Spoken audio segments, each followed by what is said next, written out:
এরে আল্লাহর গোলাম, ও জামালপুরের মেলান্দহের আল্লাহর বান্দারা ভালো করে শোন। আল্লাহর বান্দা আল্লাহর নাম শুনলে সহ্য করতে পারে না। তোমার ভিতরে যদি ওই মোহাব্বত নাই থাকে, তুমি কিভাবে বুঝবা আজানের মধ্যে কি মজা? যারা 5 ওয়াক্ত নামাজে এইভাবে দৌড়াইয়া মসজিদে যায়, রাহমাতুল লিল আলামিন বলেন, সাবআতুন ইউজিল্লুহুমুল্লাহ তাহতা জিল্লি আরশি ইয়াউমা লা জিল্লা ইল্লা জিল্লা আরশু। পয়গম্বর বলেন, 7 শ্রেণীর লোককে আল্লাহ আরশে আজিমের নিচে ছায়া দিবেন। এর মধ্যে 1 শ্রেণীর লোক হলো রাজুলুন কলবুহু মুআল্লাকুম মিন মাসাজিদিল্লাহ, যেই বান্দার দিলটা সব সময় আমার মসজিদের সাথে লেগে থাকে। আল্লাহর বান্দা ফজরের নামাজ পড়েছে, জোহরের নামাজের আজানের অপেক্ষা, কখন জোহরের আজান হবে বান্দা মসজিদে যাবে। জোহরের নামাজ পড়েছে, আসরের নামাজের অপেক্ষা, আসরের নামাজ পড়েছে, মাগরিবের নামাজের জন্য অপেক্ষা থাকে বান্দা। মাগরিব পড়েছে, এশারের নামাজের জন্য বান্দা অপেক্ষা। এশারের নামাজ পড়িয়া ঘুমাইছে, বান্দা চিন্তা করে ফজরের আজান হবে মসজিদে যাবে। কারণ বান্দা জানে, রাহমাতুল লিল আলামিন বলেন, মান সাল্লাল ইশা ফি জামাআ, নবী বলেন, কোন বান্দা যদি এশারের নামাজ জামাতের সাথে আদায় করে, কানা কামান সাল্লা নিসফা, সে যেন অর্ধরাত্র দাঁড়াইয়া দাঁড়াইয়া ইবাদত করলো। ফাকান্নামা কামাল লাইলা নিসফা, অর্ধরাত্র দাঁড়াইয়া দাঁড়াইয়া ইবাদত করলো। ওয়ামান সাল্লা সুবহা ফি জামাআ, আর ফজরের নামাজ যদি বান্দা জামাতের সাথে আদায় করে, ফাকান্নামা কামাল লাইলা কুল্লা, ওই বান্দা যেন সারা রাত্র দাঁড়াইয়া দাঁড়াইয়া ফজরের নাম, সারা রাত্র দাঁড়াইয়া দাঁড়াইয়া নফল নামাজ পড়লো। আজান শুনে আসো যারা ঘুমিয়া, আজান শুনে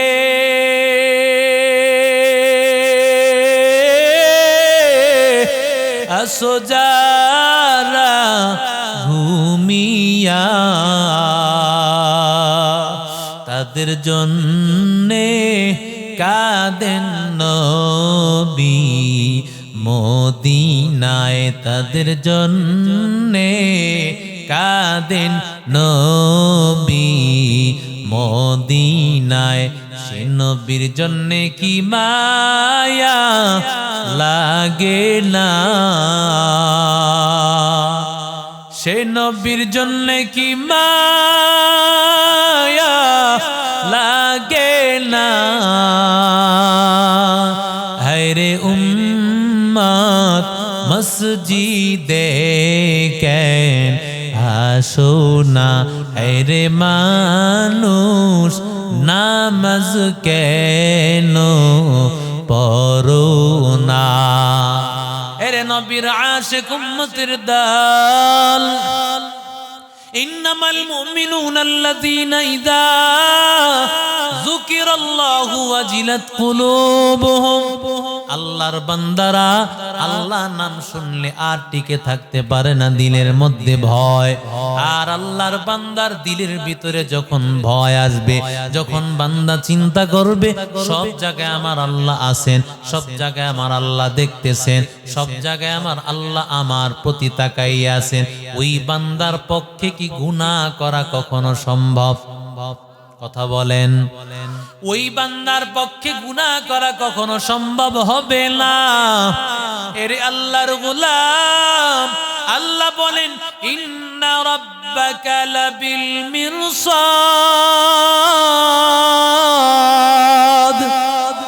আল্লাহ বলেন, আল্লাহ উৎপেতে তাকাই আছে। আল্লাহ তাআলা বান্দা তোমার সব সময় দেখতেছে। পীর সাহেব এক সাদা মাটা এক মুরিদ, বোকা টাইপের মুরিদ, তাকে অনেক ভালোবাসে। অন্য মুরিদেরা বলে হযরত আপনি তারে এত ভালোবাসেন, আমাদেরকে তো ওই পরিমাণ ভালোবাসেন না, তাকে এত পরিমাণে আপনি কেন ভালোবাসেন? এরে আল্লাহর বান্দা, আল্লাহর ওলি পরীক্ষা করবেন কেন আল্লাহর ওলি তাকে এতটা ভালোবাসেন। আল্লাহর ওলি প্রত্যেকের হাতে হাতে একটা করে মুরগি দিলেন, জবে করে আসো তোমরা। কোথায় জবে করব? এমন জায়গায় গিয়া জবে করবা কেউ যেন না দেখতে পায়, কেউ যেন দেখতে না পায়। কেউ গিয়া পাহাড়ের গুহার মধ্যে গিয়া জবে করলো, কেউ গিয়া জঙ্গলের মধ্যে জবে করলো, কেউ গিয়া পানির মধ্যে গিয়া জবে করলো, কেউ দরজা লাগাইয়া জবে করে। সবাই জবে করে পীর সাহেবের দরবারে আনছেন, কিন্তু বোকা মুরিদটা জবে করতে পারল না। জ্যান্ত মুরগিটা পীর সাহেবের কাছে আনছি। পীর সাহেব ডাক দিয়া বলতেছেন, সবাই গিয়া জবে করে আনলো, তুমি কোন জায়গা থেকে আনছো? কেউ বলে আমি ঘরের দরজা লাগাইয়া, কেউ বলে আমি পাহাড়ের গুহার মধ্যে, কেউ বলে আমি জঙ্গলের মধ্যে গিয়া। তুমি কেন জবে করতে পারো নাই? সব মুরিদেরা বলে আপনি তাকে ভালোবাসেন, আসলে সে আপনার আদেশটাই পালন করতে পারল না। আপনি তাকে কেমন ভালোবাসা বাসেন? আল্লাহর ওলি ডাক দিয়া বলেন, ও মুরিদ, তুমি কেন জবে করতে পারলা না? এমন কোন জায়গা পাও নাই যেই জায়গায় তোমারে কেউ দেখে না? আল্লাহর বান্দা মুরিদটা ডাক দিয়া বলে, হযরত আমি মুরগিটা জবে করার জন্য দরজা লাগাইছি। দরজা লাগানোর পরে আমি তাকাইয়া দেখি কে যেন আমার দিকে তাকাইয়া আছে। আমি যখন পাহাড়ের গুহায় ঢুকছি, সেখানেও তাকাইয়া দেখি কে যেন আমার দিকে তাকাইয়া আছে। আমি জঙ্গলে গেছি জবে করার জন্য, সেখানেও দেখি কে যেন তাকাইয়া আছে। আল্লাহ বলে, ওয়াহুয়া মাআকুম আইনামা কুনতুম।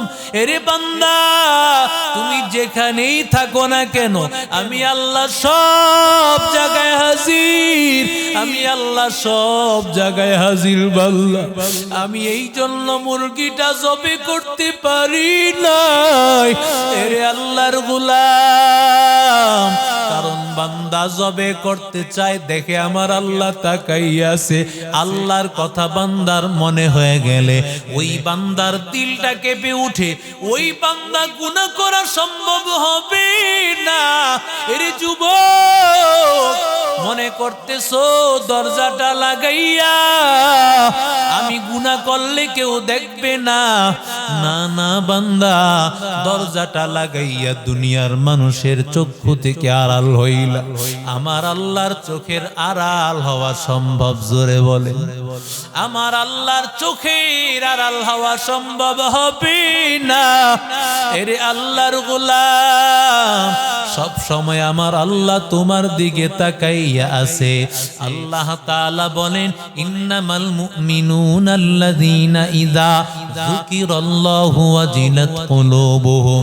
মুমিন বান্দার এক নম্বর গুণ, আল্লাহর কথা মনে হইলে অন্তরটা কেঁপে উঠবে।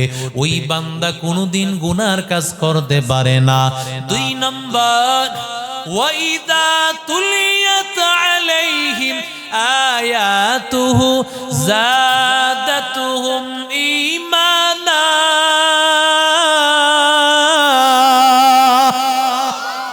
দুই নম্বর কোয়ালিটি আর গুণ, মুমিন বান্দা কোরআনের তেলাওয়াত হইলে তাদের ঈমানটা বেড়ে যাবে, তাদের ঈমানটা বেড়ে যাবে। বান্দা তেলাওয়াত হইলে তো যতই তেলাওয়াত হয় ততই মজা লাগে। কথা বলেন ঠিক না বেঠিক? দুনিয়ার একটা গান একবার, দুইবার, 5-10 বার, এরপরে আর ভালো লাগে? কথা বলেন না? না, ভালো লাগে না।